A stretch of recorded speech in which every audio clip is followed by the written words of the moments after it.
What is up, fellas? We are back for another UFC Fight Night predictions video. This time for UFC Fight Night Rozenstruik versus Gaziev. Um, this card fucking sucks. Let's jump right into it. Um,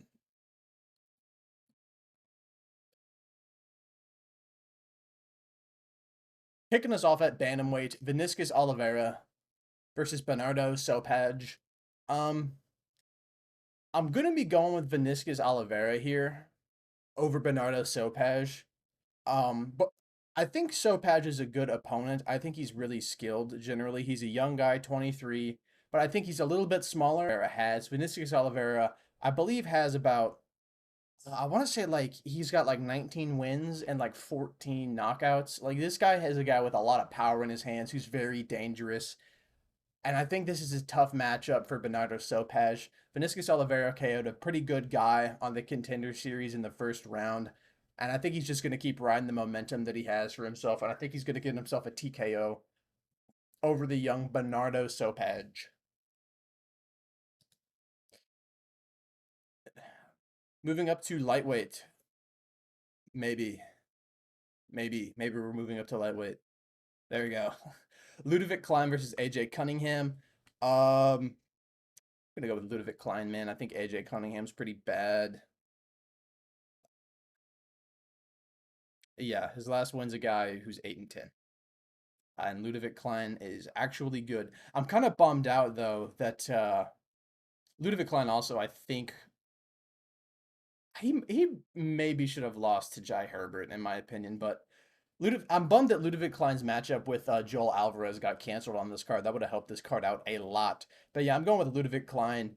Uh, more reach, way better, way more finishing potential, way more dynamic, way more skilled. I think this is a fucking horrific matchup for AJ Cunningham. He should fire his manager because he's going to die, I fear.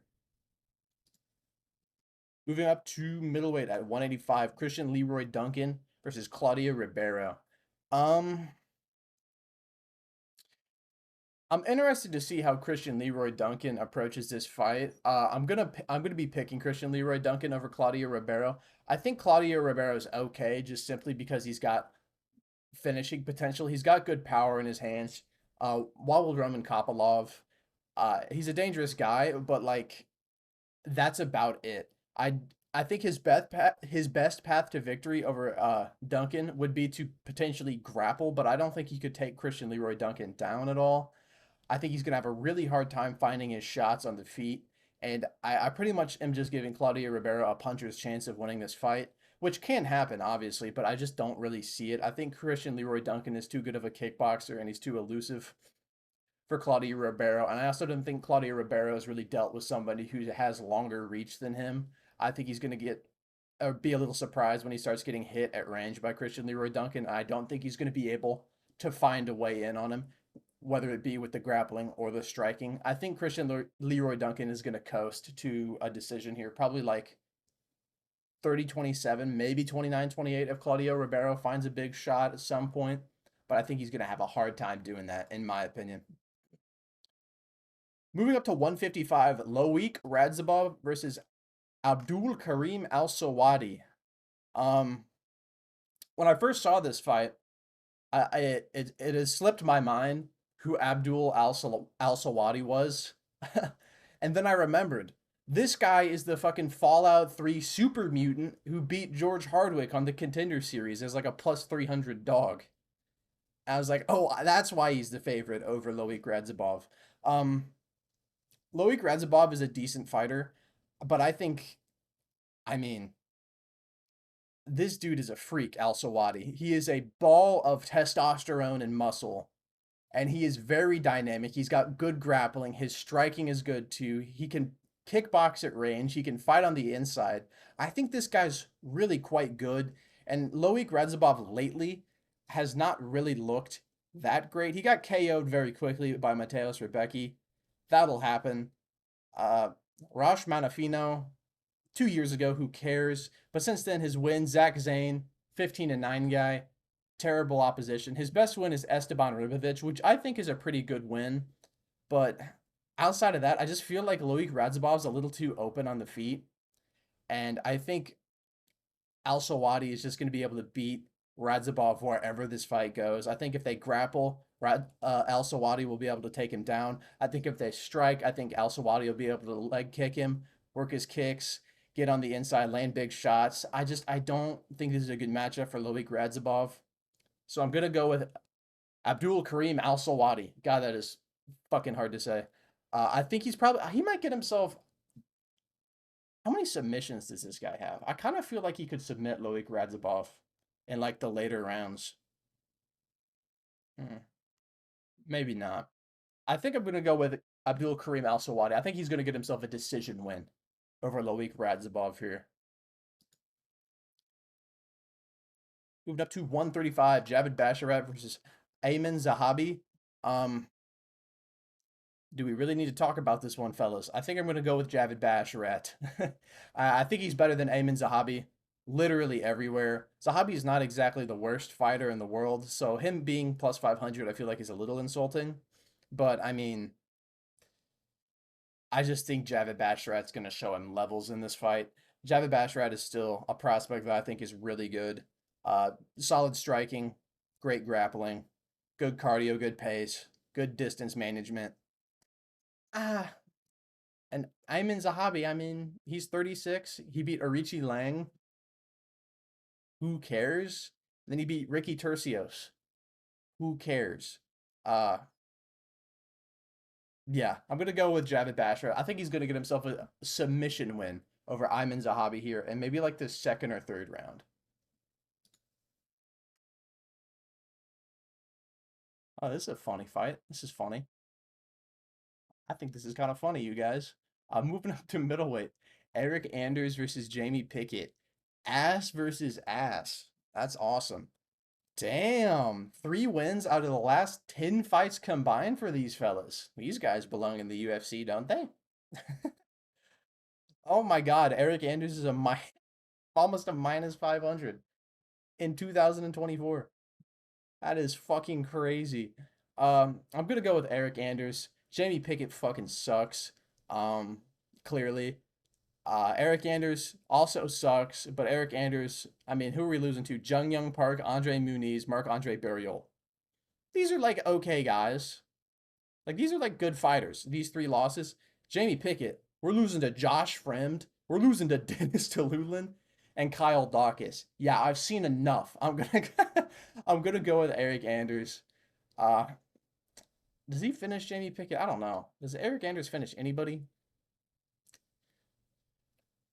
I think he's gonna get a very boring not submission decision win over Jamie Pickett.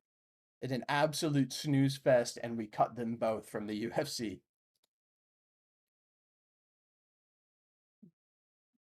Moving up to 135. This is a fight I want to see. Umar Nurmagomedov versus Bezkat Alkmakan.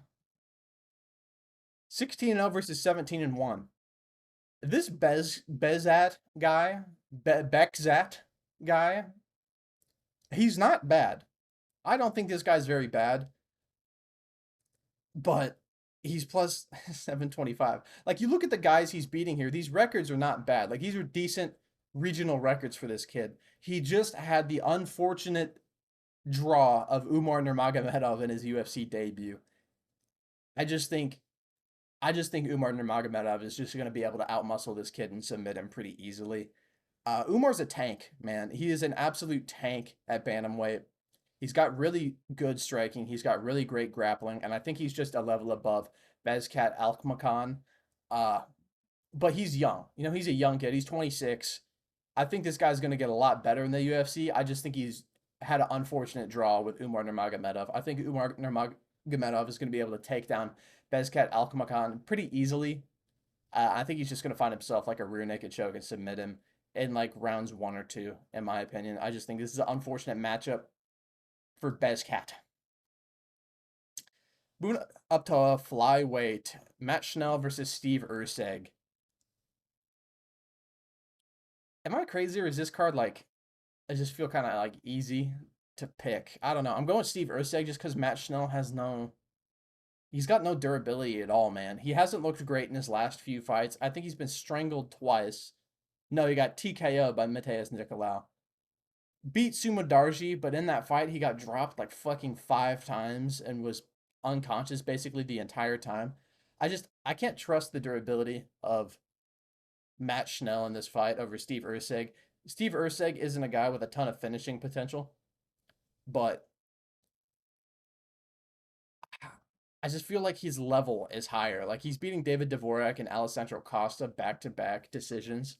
I just think he's too well rounded overall, and I think he's going to get himself probably another decision win over Matt Schnell. I don't see Steve Ursek finishing him because Steve Ursek's not really a guy with a lot of punching power and a lot of finishing potential, but I think he can coast just operating at a higher striking level than Matt Schnell. And I think in any grappling engagements, I think Steve Ursek is going to be wise to it and either disengage or beat Matt Schnell in the grappling.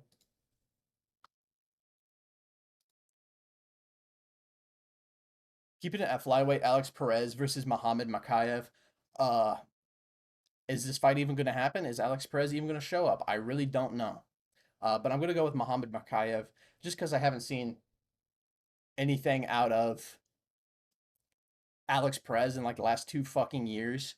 Uh, it, Mostly not to his own fault though. The guy's gone through quite a lot of medical problems in the last like 2 years, getting all these fights canceled, and he's missed like a large chunk of his career, honestly, which is pretty unfortunate. But I think Muhammad Makayev, he's been more active, and I trust in the grappling, man. Like not a lot of guys are gonna go out and sub Tim Elliott.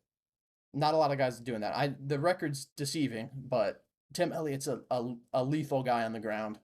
I think Muhammad Makayev. This fight might look competitive because a lot of Muhammad Makayev's fights early look pretty competitive until for some reason he just decides to get good at fighting and finish them in like the second and third round, which is what I kind of see here. Alex Perez, I think, is probably the best guy that Muhammad Makayev has fought, at least if we're taking the Alex Perez that we've seen fight. But I'm not sure what guy's going to show up here to this fight. I'm not entirely sure. So I'm going to lean Muhammad Makayev because I'm not going to make a pick on a guess that Alex Perez shows up and looks good. I'm going to go with Muhammad Makayev. I think he's going to submit Alex Perez in like round 2 or 3.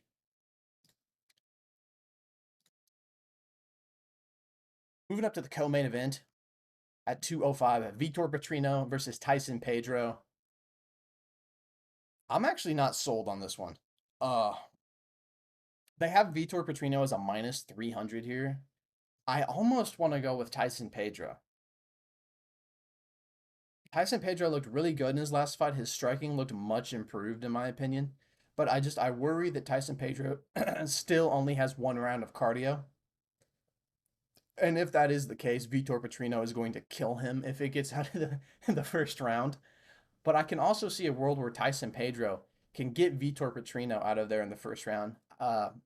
With his grappling. Vitor Petrino showed that he had some grappling against, I believe it was Marcin Prachnio right here. Yeah, he showed he had a little bit of grappling against Marcin Prachnio. And Marcin Prachnio's takedown defense actually looked pretty good in the Devin Clark fight, but he looked a lot different in the Devin Clark fight as opposed to his fight against Vitor Petrino. So I feel like I really want to pick Tyson Pedro at plus 240, man. He's the bigger guy. He has more reach.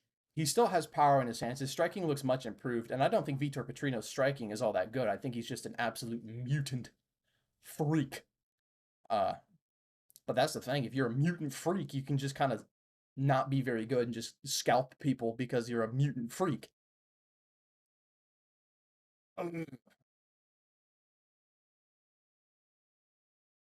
I'm gonna go with Tyson Pedro here. I know this is probably gonna age absolutely horrifically, but I also thought I thought Modestas Bukauskas was gonna beat Vitor Petrino too, and I was gravely fucking mistaken. He sent Modestas Bukauskas into the ether. So that'll probably happen to Tyson Pedro, but I'm gonna go with Tyson Pedro. I think if he implements his skill set, I think he could take down Vitor Petrino early when they're dry and get into a grappling exchange. And Vitor Petrino in grappling exchanges does make mistakes. I have not forgotten the Anton Turkouch fight. That is it was fun, but it was one of the worst fights I've ever seen as far as IQ goes. He made so many mistakes there in the grappling in that fight. If you make those mistakes against Tyson Pedro in the grappling, you are finished, brother. I'm just going with a huge dog here because I see this as a closer fight in my opinion, but we'll see. And closing it off with an absolute thrill ride at heavyweight, our main event, Jairzinho Rozenstruik versus Shamil Gaziev. Fellas, forgive me for I have sinned, but it is Biggie Boy season. I'm going with Jairzinho Rozenstruik over Shamil Gaziev. Shamil Gaziev is decent when he's fighting guys with literally no power and no threat on the feet at all. I mean, when we're beating up on fat man Martin Boudet with zero power in his hands, we can look really nice. Running in with our chin down and just pressuring up against the cage. If he does that shit with Biggie Boy and he gets caught like he was getting caught against Boudet, he got caught bad against Stosic, I do believe, if I remember that correctly. And I want to say he got caught by Pavel. I don't remember exactly, but he was getting caught. If you're getting caught by Jairzinho Rozenstruik, it's curtains. Um, I'm just not sold on Shamil Gaziev, and I like Jairzinho Rozenstruik as an underdog. I know Jairzinho Rozenstruik is 2-3 in his last five, but I mean, like these guys would beat Shamil Gaziev. All three of these guys would beat Shamil Gaziev, so I don't read into that too much. Uh, I'm gonna go with Biggie Boy. I think he can catch Shamil Gaziev. I think Biggie Boy's got nice leg kicks, and I think Shamil Gaziev, as a fat heavyweight, has never really been leg kicked before, and Jairzinho Rozenstruik actually throws them, so that's cool. I think he can work the leg kicks, and I think if Shamil Gaziev does that blitz where he tries to run you up against the cage, you're not Ngannou, little bro. You're going to get chinned if you keep doing that. I think Rozenstruik might be the guy to chin him. He just needs to land one clean shot, and you know what? Am I biased? Absolutely. Most definitely. Am I coping? Yes. But I'm going with Jairzinho Rozenstruik. I think he's going to KO Shamil Gaziev in like early rounds 1 or 2. I also think 5 rounds benefits Rozenstruik as well. I should probably mention that. This is Shamil Gaziev's first main event. Jairzinho Rozenstruik, for better or for worse, has been in like 5 fucking 100 main events. Uh, so I think the 5 rounds might actually benefit Biggie Boy. But yeah, I'm going with Jairzinho over Shamil Gaziev. Fuck it. We ball. Uh, Hope you guys enjoyed this video. Don't forget to rate, comment, and subscribe, and I'll catch you guys next time. See ya.